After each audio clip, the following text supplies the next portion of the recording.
Hello students, आज के video में हम लोग स्टार्ट करने वाले हैं अपना नया लेसन जिसका नाम होता है chemical kinetics. Now chemical kinetics ये काफ़ी मज़ेदार, काफ़ी इंटरेस्टिंग लेसन होता है। इसमें छोटे छोटे डेरिवेशंस होते हैं, कुछ फार्मूलेज हैं जिसके ऊपर हमें न्यूमेरिकल भी सॉल्व करके देने हैं। नाउ केमिकल काइनेटिक्स की अगर हम लोग बात करें तो केमिकल काइनेटिक्स होता क्या है, तो it is the branch of chemistry, it is the branch of chemistry which deals with the study of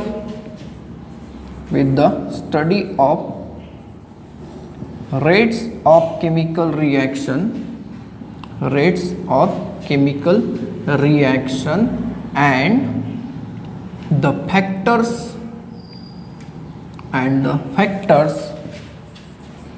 affecting the rates of reaction। देखिए केमिकल काइनेटिक्स में होता क्या है, तो chemical kinetics is the branch of chemistry which deals with the study of rate of chemical reaction and the factors affecting the rate of chemical reaction। Now rate of reaction से हमें क्या पता चलता है, तो रेट ऑफ रिएक्शन से हमें ये पता चलता है कि कितने जल्दी इक्विलिब्रियम आ सकता है।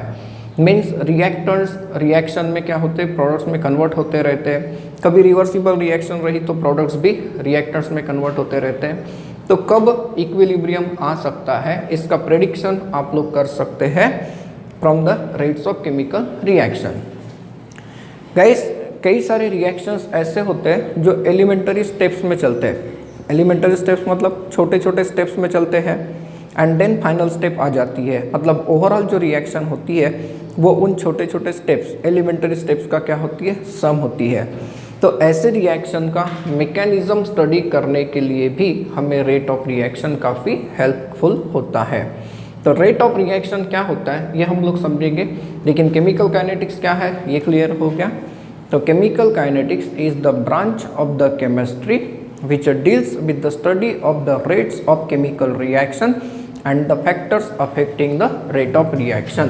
इसकी स्टडी हम लोग करते हैं। नाउ अब चलते हैं हम लोग रेट ऑफ रिएक्शन के तरफ। बेसिकली रेट ऑफ रिएक्शन होता क्या है ये हम लोग समझते हैं। तो the rate of change of concentration of reactant or product, concentration of reactant or product with time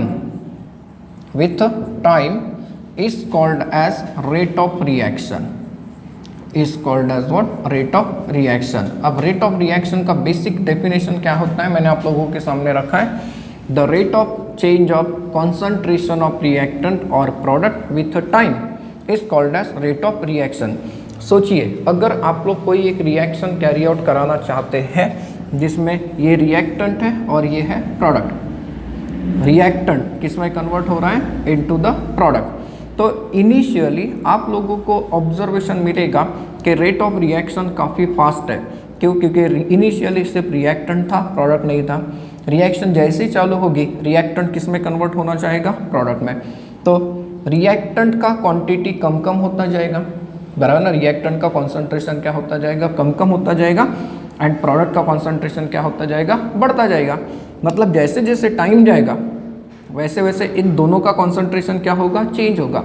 इसीलिए हम लोगों ने रेट ऑफ रिएक्शन को क्या कहा, the rate of change of concentration of reactant और product with time is called as rate of reaction.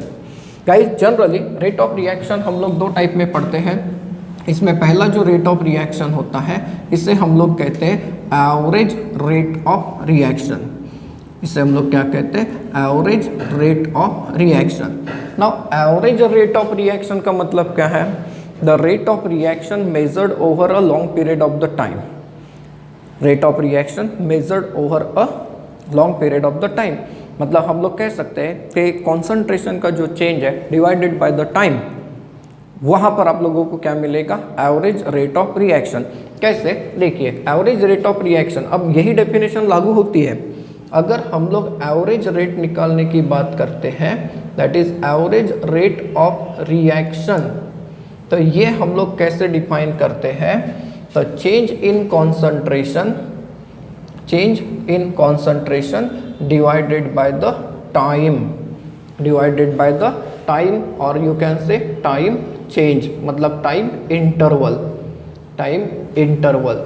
अगर मैं चेंज इन कॉन्सेंट्रेशन को रिप्रेजेंट करता हूँ by delta C and time को रिप्रेजेंट करता हूँ बाय टी, तो आप लोगों को रेट ऑफ रिएक्शन, ये जो रेट होगा ये क्या हो जाएगा? Average rate of reaction. तो average rate of reaction is equal to क्या हो गया? That is delta C upon delta T, where delta C क्या हो गया? तो it is the change in concentration, चाहे रिएक्टेंट का होगा या प्रोडक्ट का होगा। हम लोग समझेंगे कि रिएक्टेंट का कॉन्सेंट्रेशन कम कम होता है एंड प्रोडक्ट का कॉन्सेंट्रेशन बढ़ते जाता है। सपोज करिए कि मेरे पास एक रिएक्शन है, that is A moles of, sorry, A is converted into B, ये रिएक्टेंट है एंड ये है इसका प्रोडक्ट, दैट इज बी। अब इसका अगर आप लोग एवरेज रेट निकालते हैं तो यू विल ऑब्जर्व कि इस रिएक्शन में, ये रिएक्शन जब चालू होगी तो ए की क्वांटिटी क्या हो जाएगी? कम कम हो जाएगी, एंड बी की क्वांटिटी क्या हो जाएगी? बढ़ती हो जाएगी। तो ऐसे केस में हम लोग निकाल सकते हैं average rate of consumption, that is average rate of consumption, consumption of A, तो ये होता है minus delta into concentration of A divided by delta T. यहाँ पर मैंने माइनस क्यों लिखा? क्योंकि रिएक्टेंट का कॉन्सेंट्रेशन टाइम के साथ क्या होता है? कम। Rate of reaction is always a positive quantity, negative sign सिर्फ ये बताता है कि वो टर्म क्या हो रही है? कम कम हो रही है। And average rate of formation, average rate of formation of B क्या होगा? क्योंकि ए कम होगा, ए कंज्यूम होगा तो बी बनेगा ना, ए कंज्यूम होगा तो बी बनेगा, इसीलिए इसकी क्वांटिटी क्या रहेगी? पॉजिटिव। तो ये क्या हो जाएगा? Delta into concentration of B divided by क्या हो जाएगा? Delta T. So therefore average rate of reaction आप लोग कैसे निकालेंगे? तो एवरेज रेट ऑफ रिएक्शन हम ऐसे बता सकते हैं, it is equal to minus delta into concentration of A divided by delta T is equal to delta into concentration of B divided by delta T हो जाएगा। तो ये हो गया इस रिएक्शन का क्या? Average rate. नाउ यहाँ पर एक चीज़ की तरफ ध्यान दीजिए कि जो रेट ऑफ रिएक्शन है इसका यूनिट क्या आएगा? That is unit of rate. तो यूनिट ऑफ रेट मतलब क्या हो जाएगा? It is the unit of concentration, unit of concentration divided by unit of time. होगा कि नहीं होगा? देख लीजिए, कॉन्सेंट्रेशन डिवाइडेड बाय टाइम। तो यूनिट ऑफ कॉन्सेंट्रेशन हम लोग क्या लेते हैं? मोल पर लीटर या फिर मोल पर डीएम क्यूब लेते हैं। तो मोल पर DM cube divided by time, time का ऐसा यूनिट क्या लेते हैं? सेकेंड। तो ये यूनिट क्या बन गया? तो मोल पर डीएम क्यूब पर सेकेंड। तो रेट ऑफ रिएक्शन का यूनिट हो जाता है मोल पर डीएम क्यूब पर सेकेंड हो जाता है, राइट। तो रेट ऑफ रिएक्शन आप लोगों को समझ में आ रहा है। हम लोग उसे डिफाइन कर सकते हैं in terms of reactant as well as in terms of the product. Reactant के टर्म में अगर दिखाएंगे तो वो हो गया रेट ऑफ कंजम्पशन, प्रोडक्ट के टर्म में अगर दिखाएंगे तो वो क्या हो गया? Rate of formation. And overall rate जब लिखेंगे तो वहाँ पे दोनों टर्म आपको दिखती है। देखिए आपने लिखा average rate of reaction is equal to minus delta into concentration of A divided by delta T which is equal to delta into concentration of B divided by delta T. मतलब क्या? Rate of consumption of A is equal to the rate of formation of B है कि नहीं? तो ये होता है average rate of reaction. अब पढ़ते हैं अबाउट इंस्टैन्टेनियस रेट। सर ये कौन सा रेट है? हम लोगों ने एवरेज रेट के बारे में पढ़ा, बराबर है ना। एवरेज रेट में क्या होता है? जो टाइम इंटरवल होता है वो थोड़ा सा ज़्यादा होता है, लेकिन साइंटिस्ट लोग ऐसा नहीं चाहते। साइंटिस्ट लोग ये चाहते हैं कि जब उनका मन हो, मतलब पर्टिकुलर टाइम पे हम लोग रेट ऑफ रिएक्शन मेज़र कर सकते हैं क्या? हाँ। तो वो जो रेट होता है वो होता है instantaneous rate. Means we can say that कि it is the rate of reaction at a particular instant, now instant का मतलब क्या होता है, टाइम होता है। और ये हम लोग कैसे कैलकुलेट कर सकते हैं, तो जब रिएक्शन आगे बढ़ती है वी नो दैट कि रिएक्शन में क्या होता है, रिएक्टेंट जो होता है ये किस में कन्वर्ट होता है गाइस, प्रोडक्ट में कन्वर्ट होता है। तो जब आप लोग टाइम के साथ मेज़र करेंगे तो रिएक्टेंट का कॉन्सेंट्रेशन कम कम होता हुआ मिलेगा एंड प्रोडक्ट का जो कॉन्सेंट्रेशन है ये आपको बढ़ता हुआ मिलेगा। मीन्स जब हम लोग ग्राफ को प्लॉट करते हैं between the concentration of reactant versus time, तो आप लोगों को ये पता चलता है कि टाइम के साथ साथ रिएक्शन का जो कॉन्सेंट्रेशन है वो कम होता है और वो भी एक्सपोनेंशियली कम कम होता है। तो यहाँ पर जब हम लोग टेंजेंट को ड्रॉ करेंगे, देखिए यहाँ पर हम लोग जब टेंजेंट को ड्रॉ करेंगे, सपोज करिए कि this is eight point T1, तो इस रिएक्शन का जो स्लोप होगा वो इस रिएक्शन का स्लोप आपको क्या दे देगा, तो रेट ऑफ रिएक्शन बता देगा, बराबर है, रेट ऑफ रिएक्शन आपको बता देगा। तो ये कॉन्सेंट्रेशन ऑफ रिएक्टेंट हुआ। क्या आप लोग कॉन्सेंट्रेशन ऑफ प्रोडक्ट प्लॉट नहीं कर सकते क्या?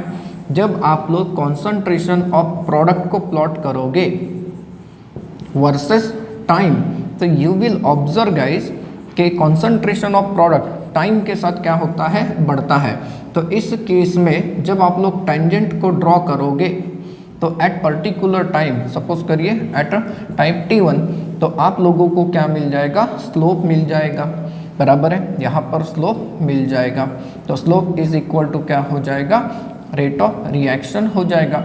नाउ इंस्टैंटेनियस रेट हम लोग कैसे देंगे, तो इंस्टैंटेनियस अगर रेट आपको देना है दैट इज इंस्टैंटेनियस रेट, तो इंस्टैंटेनियस रेट हम लोग देते हैं कुछ ऐसे dc/dt, मतलब डेल्टा इज रिप्लेस्ड बाय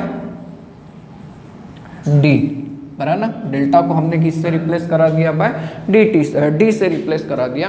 तो instantaneous rate is equal to क्या हो गया गाइस, तो ये हो गया dc/dt हो गया। मीन्स सपोज करिए कि आपके पास कोई एक जनरल रिएक्शन अगर है, for a general reaction suppose A is get converted into D, तो ऐसे केस में क्या हम लोग इंस्टैंटेनियस रेट ऑफ रिएक्शन लिख पाएंगे, ऑब्वियसली लिख सकते हैं। That is rate of consumption क्या हो जाएगा अब, तो rate of consumption of A कैसे देंगे, तो -d/dt into concentration of A देंगे, हो जाएगा कुछ ऐसे। And rate of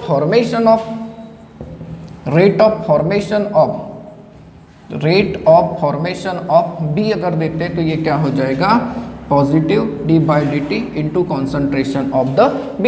so therefore rate of reaction क्या हो गया, तो रेट ऑफ रिएक्शन अगर हम लोग देखें तो ये हो गया -d/dt into concentration of A is equal to d/dt into concentration of B।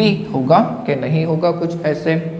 अब इस रिएक्शन को देखिए, इस रिएक्शन में आप लोगों को दिखता है कि 1 मोल A का जब कंज्यूम होता है तो 1 मोल B का बनता है। तो ऐसे केस में हमेशा rate of consumption of a reactant is equal to क्या हो जाएगा, rate of formation of a product.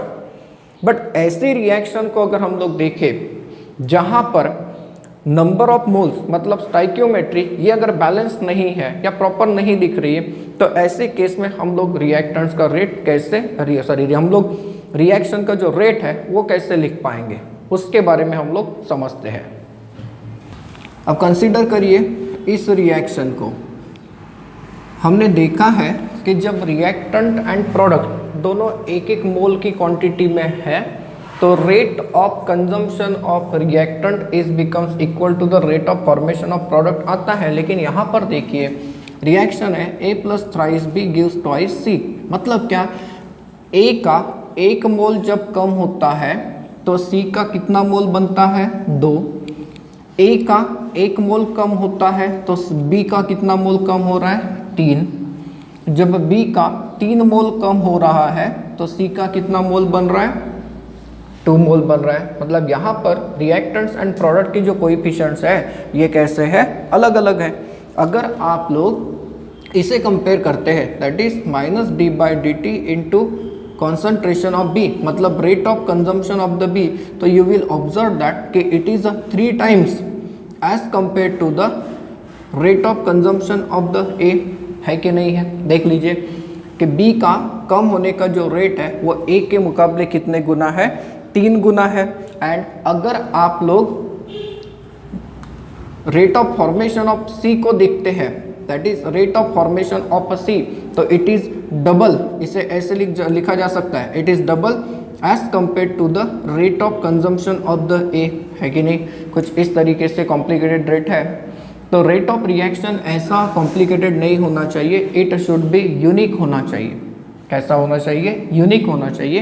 तो रेट ऑफ रिएक्शन जब यूनिक होना चाहिए तो इसके लिए हम लोग क्या करते हैं कि रिएक्टेंट्स एंड प्रोडक्ट्स के जो कोएफिशिएंट्स हैं वो उनके डिनोमिनेटर में भेज देते हैं। जैसे देखिए इस रिएक्शन का अगर हमें रेट लिखना है तो हम लोग लिखेंगे कि rate is equal to -d/dt into concentration of A is equal to -1/3 into d/dt into concentration of B, है कि नहीं। B का कम होने का रेट A के मुकाबले 3 गुना है, तो A के साथ कम करें तो ये क्या हो गया 1/3 हो गया, विच इज इक्वल टू क्या हो जाएगा 1/2 into d/dt into concentration of क्या हो जाएगा C हो जाएगा। तो ये हो गया यूनिक रेट ऑफ रिएक्शन, बराबर है। मैं सपोज करिए कि आपके पास कोई एक जनरल रिएक्शन है जिसमें A moles of A combines with B moles of B to give C moles of C and D moles of D। तो ऐसे केस में जो रेट हम लोग देंगे दैट इज इंस्टेंटेनियस रेट। हम लोग केमिस्ट्री में जो रेट ऑफ रिएक्शन डिस्कस करते हैं वो मैक्सिमम टाइम वही होता है इंस्टेंटेनियस रेट। तो इस रिएक्शन का रेट अब कैसे लिखेंगे आप लोग, तो हम ऐसे लिख सकते हैं -1/A into d/dt into concentration of A is equal to -1/B into d/dt into concentration of B is equal to 1/C into d/dt into concentration of C is equal to 1/D into d/dt into concentration of क्या हो जाएगा D हो जाएगा। तो instantaneous rate हम लोग लिख सकते हैं किसी भी रिएक्शन के लिए, बराबर है। अब देखते हैं इस रेट ऑफ रिएक्शन के ऊपर कैसे क्वेश्चन बनाए जाते हैं। देखो ये क्वेश्चन नंबर 1 क्या कह रहा है कि right the rate expression for, इस रिएक्शन के लिए आप लोग रेट एक्सप्रेशन बनाकर दो। रिलेशन देख लीजिए, जब इसके 2 मोल्स कम हो रहे हैं तो इसके 4 मोल्स कम हो रहे हैं, 4 मोल्स बन रहे हैं। एंड इसके 2 मोल्स जब कम हो रहे हैं तो ऑक्सीजन का कितना मोल बन के आ रहा है 1 मोल। तो ऐसे केस में अगर आपको रेट एक्सप्रेशन देना है तो आप लोग क्या लिखेंगे, तो rate is equal to -1/2 into d/dt into concentration of N2O5 is equal to 1/4 into d/dt into concentration of NO2 equal to d/dt into concentration of क्या हो जाएगा O2। होगा कि नहीं होगा ये आप लोग सोचिए ज़रा। कुछ इस तरीके से रेट एक्सप्रेशन हम लोग बना सकते हैं। अगर आप लोगों के पास कहीं ऐसी रिएक्शन होती, सपोज आप लोगों को कहता कि इस रिएक्शन के लिए रेट एक्सप्रेशन बनाकर दिखाइए, तो यहाँ पर चेक करिए आप लोगों के सामने दिख रहा है कि 1 मोल नाइट्रोजन जब कम होता है तो 2 मोल अमोनिया बनता है। 1 मोल नाइट्रोजन जब कम होता है तो 3 मोल हाइड्रोजन कम होता है। 3 मोल हाइड्रोजन कम होता है तो 2 मोल अमोनिया बनता है। सो देयरफॉर यहाँ पर सारे के सारे रिएक्टेंट के कॉन्सेंट्रेशन के साथ अगर आप लोग रेट लिखते हैं तो ये क्या बन जाएगा, तो rate is equal to -d/dt into concentration of N2 is equal to -1/3 d/dt into concentration of H2 is equal to 1/2 into d/dt into concentration of क्या बन जाता NH3 बन जाता। तो इस तरीके से हम लोग किसी भी रिएक्शन को देखकर उसके लिए रेट बना सकते हैं, लिखकर दिखा सकते हैं रेट का expression, right.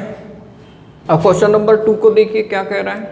For the reaction, आपके पास वही रिएक्शन है, that is twice N2O5 gas decompose होके दे रहा है 4 mole of NO2 and 1 mole of O2 in a liquid bromine. N2O5 disappears at a rate of 0.02 mole per dm cube per second. At what rate NO2 and O2 are formed? What would be the rate of reaction? Means इस question का पहले given तो निकाल लीजिए जरा। आप लोगों के पास गिवन में क्या है, तो आपके पास है rate of disappearance of N2O5 है। ये कितना डिसअपियरेंस हो रहा है इसका, तो इट इज 0.02 मोल पर डीएम क्यूब पर सेकेंड, इस रेट से डिकम्पोज हो रहा है।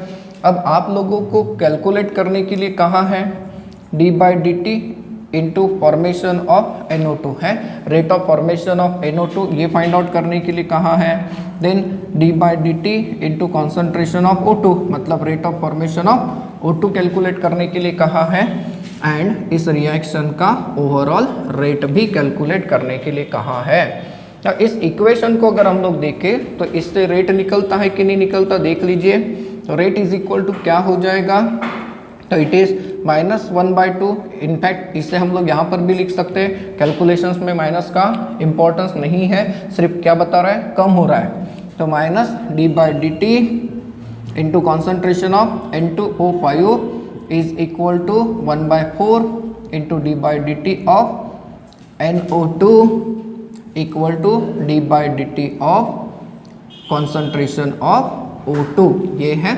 अब आप लोगों के पास ये वैल्यूज नहीं है, आपके पास सिर्फ यही वैल्यूज है, तो हम लोग रेट निकाल सकते हैं। तो रेट इज इक्वल टू क्या हो जाएगा, तो 1/2 into concentration of N2O5 that is 0.02, तो ये क्या हो जाएगा 0.01 मोल पर लीटर पर सेकेंड। तो रिएक्शन का क्या मिल गया आप लोगों को, रेट मिल गया गाइस, बराबर है। रिएक्शन का हमें क्या मिल गया, रेट मिल गया। अब इसे कंपेयर करते हैं N2O5 के साथ।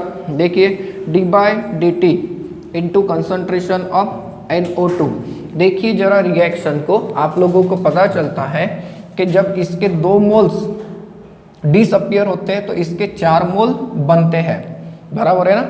मतलब इसका 1 मोल जब डिसअपियर होगा तो इसके कितने मोल्स बनेंगे, 2 मोल्स। तो इसका मतलब ये कि rate of formation of NO2 is double as compare to -d/dt into concentration of N2O5, है कि नहीं, चेक कर लीजिए, है कुछ ऐसा है। तो ये क्या हो जाएगा 2 इंटू 0.02 दैट इज क्या हो जाएगा 0.04 हो जाएगा, दैट इज 0.04 मोल पर लीटर पर सेकेंड। ये हो गया आप लोगों के पास rate of formation of NO2 आ गया।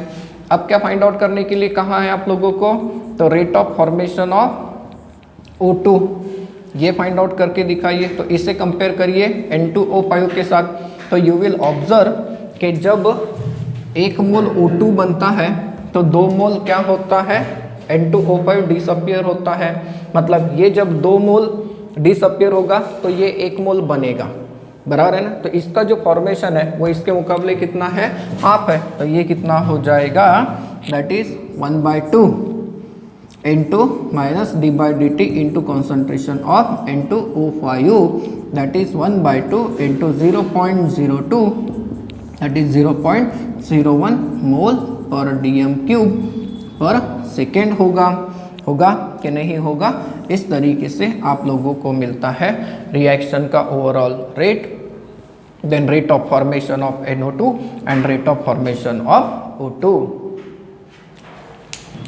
अब थर्ड वाले क्वेश्चन का कहना क्या है, जरा देखिए। तो फॉर द रिएक्शन, आपके पास एक रिएक्शन है, कैसी रिएक्शन है, thrice of I negative aqueous plus H2OH 2 negative aqueous it gives I3 1 negative aqueous plus twice of SO4 2 negative ion aqueous, ठीक है।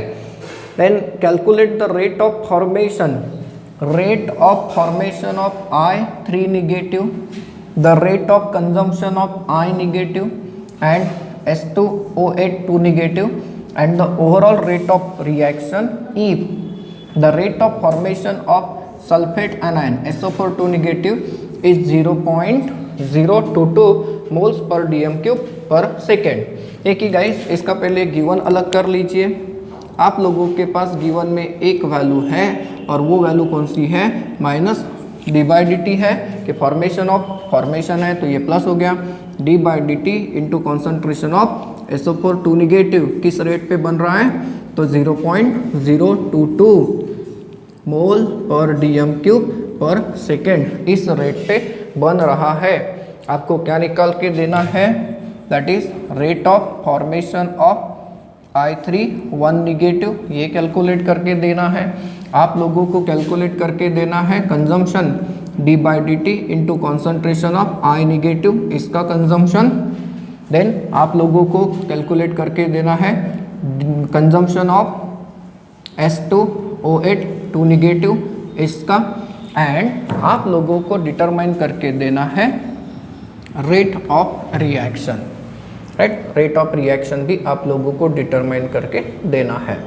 नाउ अगर आप लोग जरा सोचते हैं तो हम लोग पहले कैलकुलेट करके दिखाते हैं, that is D by D T into concentration of I3 negative, ठीक है। इसे कैलकुलेट करके दिखाते हैं।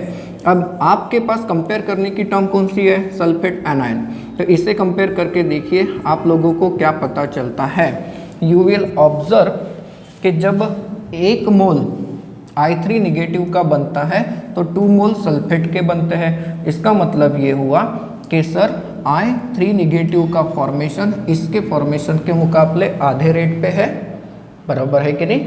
I3 निगेटिव का रेट ऑफ फॉर्मेशन इसके रेट ऑफ फॉर्मेशन के मुकाबले आधा है, तो ये क्या हो जाएगा 1/2 into D by D T into concentration of SO4 2 negative, that is 1/2 into 0.022, तो ये हो जाएगा 0.011 मोल पर डीएम क्यूब पर सेकेंड। तो आप लोगों ने पहला काम तो कर लिया।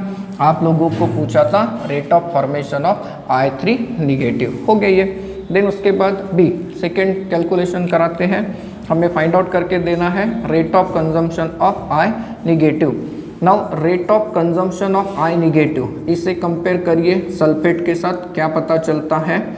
आप लोगों को दिखता है कि जब इसके 3 मोल कम होते हैं तो इसके 2 मोल बनते हैं, इसके 3 मोल कम हो रहे हैं तो इसके 2 मोल बन रहे हैं। मीन्स ये हो गया -1/3 is equal to 1/2 into D by D T into concentration of SO4 2 negative ion.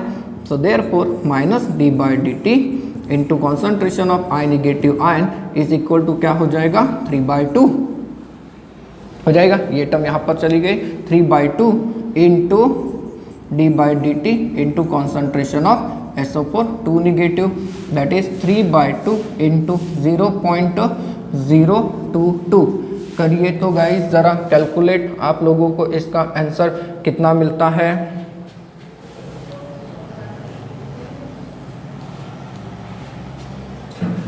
ये आएगा 0.033 मोल पर डीएम क्यूब पर सेकेंड। ये हो गया दूसरा कैलकुलेशन। अब तीसरा कैलकुलेशन आपको क्या करने के लिए कहा है, आप लोगों को फाइंड आउट करने के लिए कहा है -D by D T into concentration of S2O8 2 negative. इससे कंपेयर करिए। अब इक्वेशन को देखिए, 1 मोल ये जब डिसअपियर होता है तो इसके कितने मोल बनते हैं, डबल, मतलब -डी बाई डी टी, इसका डिसअपियरेंस का जो रेट है ये इसके मुकाबले आधा है कि नहीं आधा। इसका 1 मोल जब कम होता है तो इसके 2 मोल बनते हैं। So therefore rate of disappearance of this species is equal to half of the rate of formation of SO4 2 negative, that is 1/2 into 0.022, ये हो जाएगा 0.011 मोल पर डीएम क्यूब पर सेकेंड। अब आप लोगों को तीसरा वाला कैलकुलेशन भी मिल गया। आपको क्या कैलकुलेट करके देना है अब रेट। तो ओवरऑल रेट ऑफ रिएक्शन, पहले इक्वेशन बना लीजिए क्या है, तो you will observe -1/3 into D by D T into concentration of I negative is equal to minus D by D T into concentration of H2OH2 negative equal to D by D T into concentration of I3 negative is equal to 1/2 into concentration of SO4 2 negative. तो किसी के साथ भी, किसी भी values के साथ आप लोग रेट निकाल सकते हैं। तो हम लोग रेट निकालते हैं इसके साथ क्योंकि गिवन है ये वाली वैल्यू। तो यू विल ऑब्जर्व कि 1/2 इंटू 0.022 ये क्या हो जाएगा 0.011 मोल पर DM³ पर सेकेंड। तो यहाँ पर आप लोगों को इस रिएक्शन का रेट भी मिल गया। तो गाइस रेट ऑफ रिएक्शन के ऊपर कुछ ऐसे मज़ेदार क्वेश्चंस आप लोगों को कैलकुलेट करने के लिए कहेगा। ये सिंपल मैथमेटिक्स आप लोगों ने यहाँ पर अप्लाई किया है।